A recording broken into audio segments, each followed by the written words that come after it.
إله إلا الله محمد رسول الله رب اشرح لي صدري ويسر لي أمري واحلل عقدة من لساني يفقهوا قولي اللهم بارك عليه ما شاء الله لا قوة إلا بالله كرة ينقلب إليك البصر خاسئا وهو خسير. Quand on vous dit que le mariage est un bien sacré, vous pensez que juste que c'est une adage? Oui, le mariage est sacré. Le mariage est sacré parce que quand vous décidez de vous unir avec quelqu'un, sur le plan du couple, sur le monde réel, ce monde physique, on est à deux. Ça, c'est ce lien-là palpable, comme on dit physique, que vous pouvez voir. Mais c'est au-delà. Excusez-moi, le mariage, c'est au-delà. Quand vous vous unissez avec quelqu'un, ce pacte-là, ce que beaucoup ne savent pas, vous pensez que c'est un pacte seulement qui vous lie dans ce monde physique-là, non. Mais c'est un pacte au-delà, un pacte spirituel. Je vous explique. Pourquoi c'est spirituel? Quand vous vous mariez avec quelqu'un, vous décidez de fusionner vos âmes. Vous décidez aussi de fusionner tout ce qui est bénédiction, tout ce qui est grâce, tout ce qui est baraka. Et que ce n'est pas pour rien.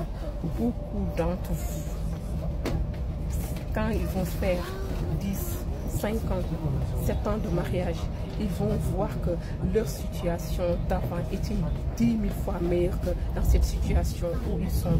Et ils se voient du jour au lendemain être bloqués. Du jour au lendemain, ils ont des problèmes psychologiques, de dépression. Du jour au lendemain, il y en a même qui sont à l'étape où ils purgent des peines de maladie qui ne sont pas les leurs. Il y en a qui sont, destinés à voir vraiment toute leur descendance, même toute leur famille, avec des problèmes infernaux qui ne vont pas cesser, qui vont se répéter comme une sorte de boucle. Quand on vous choisit, il y en a certains qui vous choisissent, pas par amour, pas parce que le mariage est une recommandation divine.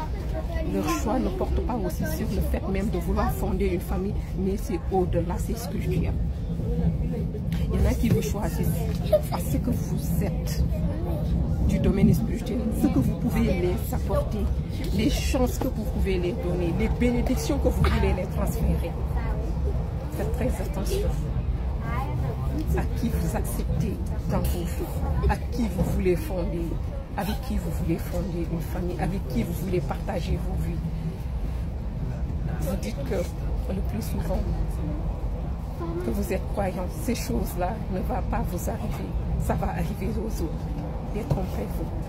C'est une épreuve même, plus qu'une épreuve dont nombreux d'entre nous aujourd'hui sont en train de vivre.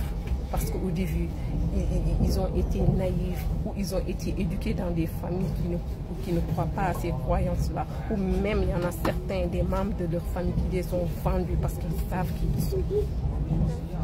Et spirituellement, ce contrat d'âme, ce contrat de mariage dont vous liez avec quelqu'un, vous héritez de ces malédictions. Vous héritez aussi de tout ce que leur descendance, leurs ancêtres, des personnes qui ont précédé, vous héritez de l'histoire de cette famille, vous héritez des blessures de la personne, vous héritez les manquements, des peurs de cette personne. Et que vous voyez dans certaines circonstances, même quand vous arrivez à vous séparer pendant plusieurs années, vous aurez du mal à vous reconstruire, vous aurez du mal à refaire votre vie, vous aurez même du mal à vous retrouver, vous allez perdre complètement votre identité. Vous allez même souffrir plus qu'au moment où vous étiez dans le mariage. Et pourtant, cette personne n'est plus présente physiquement dans votre vie, mais cette personne est toujours présente spirituellement par des liens karmiques, par des liens d'âme. Et il faudra comprendre cela. C'est pourquoi l'importance, quand on nous dit de bien choisir nos femmes, quand on nous dit de bien choisir nos maris, quand on nous dit de bien choisir la personne avec qui on décide de se marier, la personne avec qui on décide de nouer des liens sacrés, des liens spirituels. Cette âme sœur doit être quelqu'un qui a assez une crainte de Dieu, cette âme sœur doit être aussi une personne qui n'a aucun lien ou qui n'a hérité aucun lien, ni de ses ancêtres, ni de sa descendance, ni de ce qu'il a aussi acquis de ses propres mains.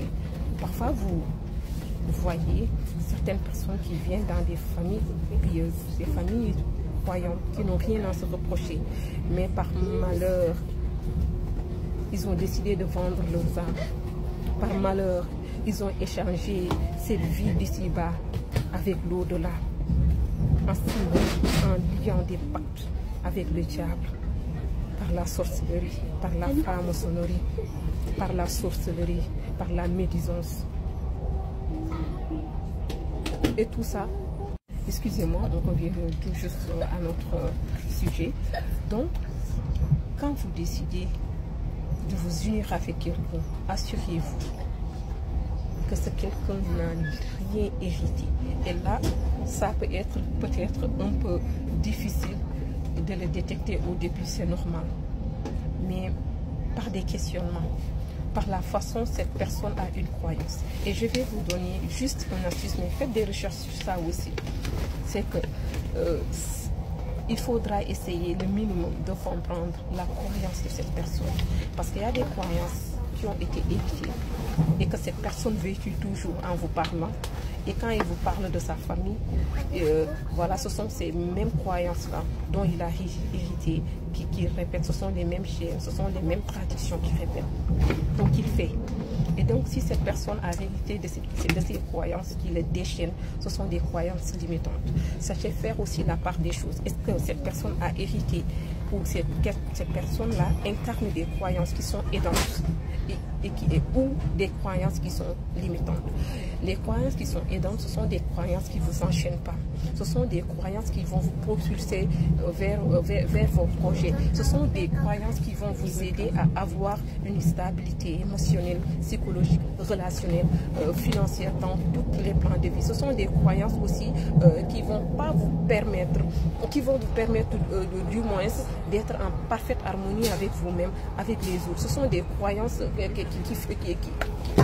qui ne visent pas à faire du mal à l'autrui. Ce sont des croyances qui ne projettent pas, ce sont les croyances intensives qui ne projettent pas, voilà, un manquement, un déficit de caractère chez la personne, où vous allez voir des mauvais caractères. Non.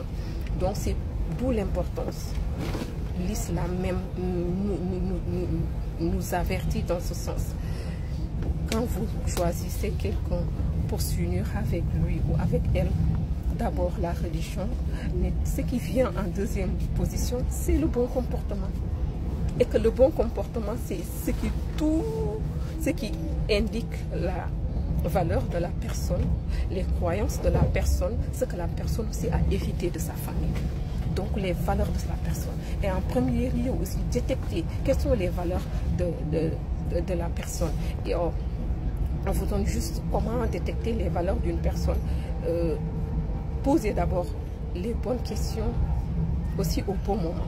Parce que pourquoi il est nécessaire d'accorder un temps pour se connaître, c'est très important. Et en général aussi, je vais vous donner un signe qui est généralement utilisé par les pervers narcissiques pour ne pas être détectés. Et plutôt, ils vont te proposer dès les premières rencontres le mariage. C'est pas parce que quelqu'un vous propose directement le mariage ou très rapidement que cette personne vous aime ou il a des intentions nobles envers vous. Prenez le temps. Ce temps de discussion ne doit pas être centré sur des choses matérielles, non. Mais ça doit être centré sur des choses qui ont de la valeur, sur la perception de la vie à la personne, sur sa croyance religieuse, mais aussi sur sa croyance culturelle et familiale. Vous détectez, vous prenez 10 valeurs de cette personne-là. Ces 10 valeurs, vous allez reprendre 3 valeurs qui sont les valeurs principales de la personne. Parce que chacun de nous a 3 valeurs. Et vous allez prendre ces 3 valeurs, vous posez la question aussi à cette personne, est-ce qu'il y a des figures historiques, des personnes qu'elle admire ou religieuses? Et vous prenez ces 3 valeurs, vous les comparez, vous allez les retrouver chez ces personnes-là qu'elle admire. Ça peut être aussi des personnes de sa famille qu'elle admire et pourquoi elle les admire et tout ça. Ces mêmes traits, vous allez les retrouver sur cette personne-là. Et une fois que vous avez fait ce test,